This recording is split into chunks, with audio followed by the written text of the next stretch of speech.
Flow is a Latvian produced completely independent film. The director was Gins Zilbalodis. Sorry for the pronunciation. This movie was entirely independently produced and entirely produced on the open source animation software Blend or Blender. Sorry. But it's about a cat and a bunch of other animals in some sort of post-apocalypse where there is a flood. What the specific situation is, we don't know. But one of the hooks of the movie is these animals don't talk. They are not anthropomorphized in any way. They don't emote. They move like real animals move. For the most part, they only do things that real animals will do. But then there's a little bit of like magical realism to this world. There's stuff going on that you can't understand. And I loved this movie. It might end up on my top 10 of the year, but I gather, John, you're not a fan. Yeah, no, I wasn't. I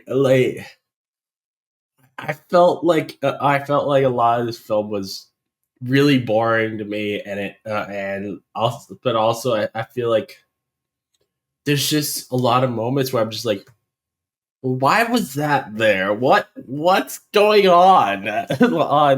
I mentioned a review of it.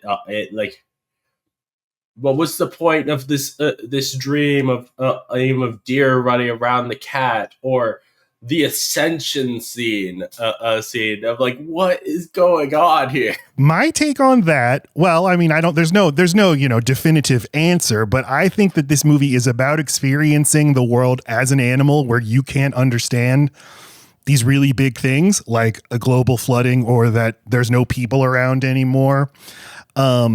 And you as the viewer, you're a human being and you can make sense of this. Like, oh, okay, yes, now it's flooded. You're going to have to get on a boat. You're going to have to survive.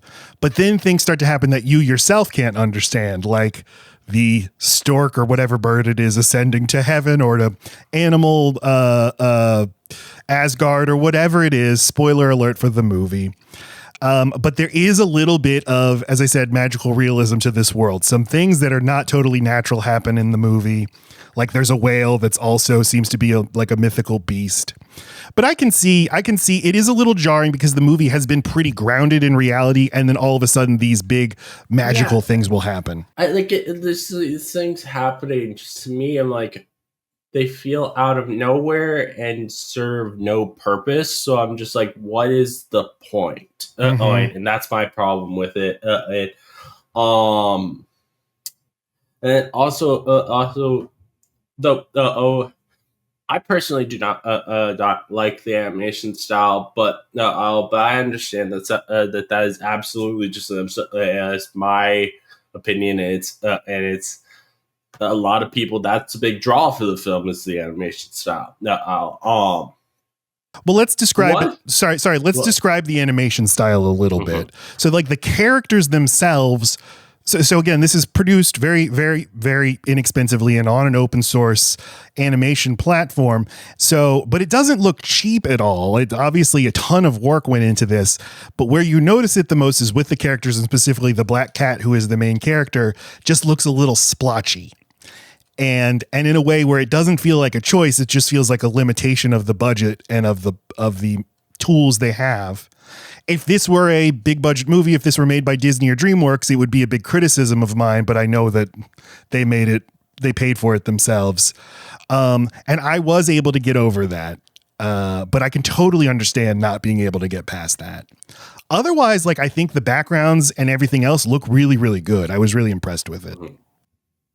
The last thing that I have trouble with this film is, I always personally try to look for when I'm watching a film is, what is the deeper meaning behind this, and is there any like deeper meanings that you can find? And I'm like, there's not really much. This is this kind of feels a bit like a shallow film to me, if that makes sense. No, I totally disagree, because I feel like I am sorry to bring everybody down. I am in a state of absolute pessimism about the future of the planet. and humans in general. I don't generally think about animals, but this movie made me really have to think about what will it be like for animals to experience total climate catastrophe. The scene where the cat is on the statue and the water is rising and he is so confused, or the cat, they are so confused and panicking, like really upset me in a way I wasn't expecting. As the water rises and the cat just has to do whatever it can. And I think in contrast to a movie like The Wild Robot, which is kind of also dealing with a post climate change Earth, that one has a very like positive take, like, oh, we're going to figure this out. But my stance is we're not going to figure anything out. We're fucked. And so I was so upset to have to think about poor little kitties and dogs having to deal with rising sea levels and stuff. But I think the movie's also a testament to interspecies friendship, which does exist. I've seen it. My mom's dog, when they adopted a kitten, like thought that the kitten was her daughter. So I saw a dog and a cat become best friends, basically. And I know that dogs and cats and other animals can become real friends in real life, but still they behave like animals. So I think that was also one of the points of the movie, is to try to experience the world, the very confusing world, knowing what animals know and behave as animals do, and see what that is like. Mm-hmm. That makes sense.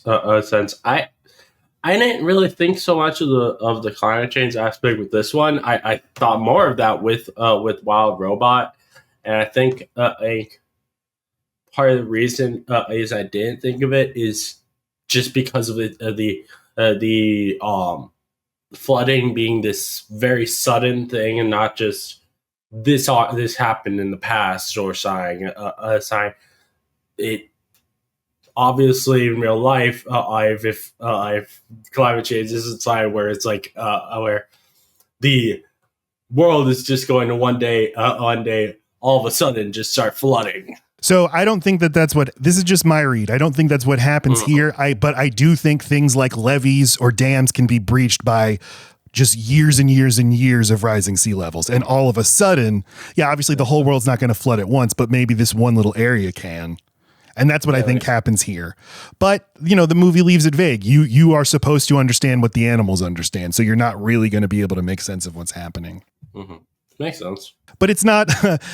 It's not a fun movie. Well, I mean, I had fun watching it. I don't know that I'll ever watch it again, but I was thinking about watching is this film says on Google this is a family film. So it's saying you that they expect you to watch with your kids. I highly doubt any kid is going to enjoy this. I think both of my kids would enjoy it, but they're both weirdos, so I don't know. Maybe, I don't know. I'm just like, I feel like most kids are like they want the bombastic and not a melodrama of sorts. I think kids would be really into watching the animals solve the problems. Mm-hmm. And it'll definitely help for particularly some kids who have fixations on particular animals. Like, yes. I have a friend, not a kid, but I have a friend who absolutely loves capybaras. So, he would probably like this film. Yeah, finally the capybara has its place, its day in the sun in this weird Latvian animated movie. But I love the capybara in this movie. I don't know. I don't think this would be my pick to win, but I really, really love this movie. There's a movie coming up that I loved even more.